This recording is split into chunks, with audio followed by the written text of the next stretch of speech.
volte della carenza cronica di organico nei consorzi di bonifica della Sicilia. Abbiamo puntato il dito molte volte sulla carenza di organico nel territorio di Catania, lo abbiamo dimostrato con dei numeri, lo abbiamo dimostrato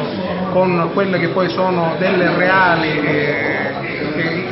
incoerenze tra quello che dice l'utente, che siamo noi operai con il nostro sciopero a determinare l'inefficienza funzionale dell'ente. Noi invece abbiamo dimostrato che purtroppo l'inefficienza strutturale deriva dalla vetustà degli impianti, così come oggi ad esempio ci sono stati altri due problemi che hanno dovuto interrompere il servizio su Dolcemàscolo e Magazzinaggio. Cosa vogliamo dire? Che se noi diamo nuovamente l'infra economica per rinnovare gli impianti di distribuzione dell'acqua e diamo la possibilità al personale operaio e impiegatizio dei consorzi di bonifica di poter essere presente tutto l'anno, sicuramente il beneficio lo trarrà la Regione in quanto politica perché ha risolto un problema, il consorzio perché ha smesso di avere delle carenze croniche e l'utenza perché potrà contare su quelle che sono le reali risorse economiche che ha investito per poterne trarre i propri benefici, i propri redditi in funzione delle loro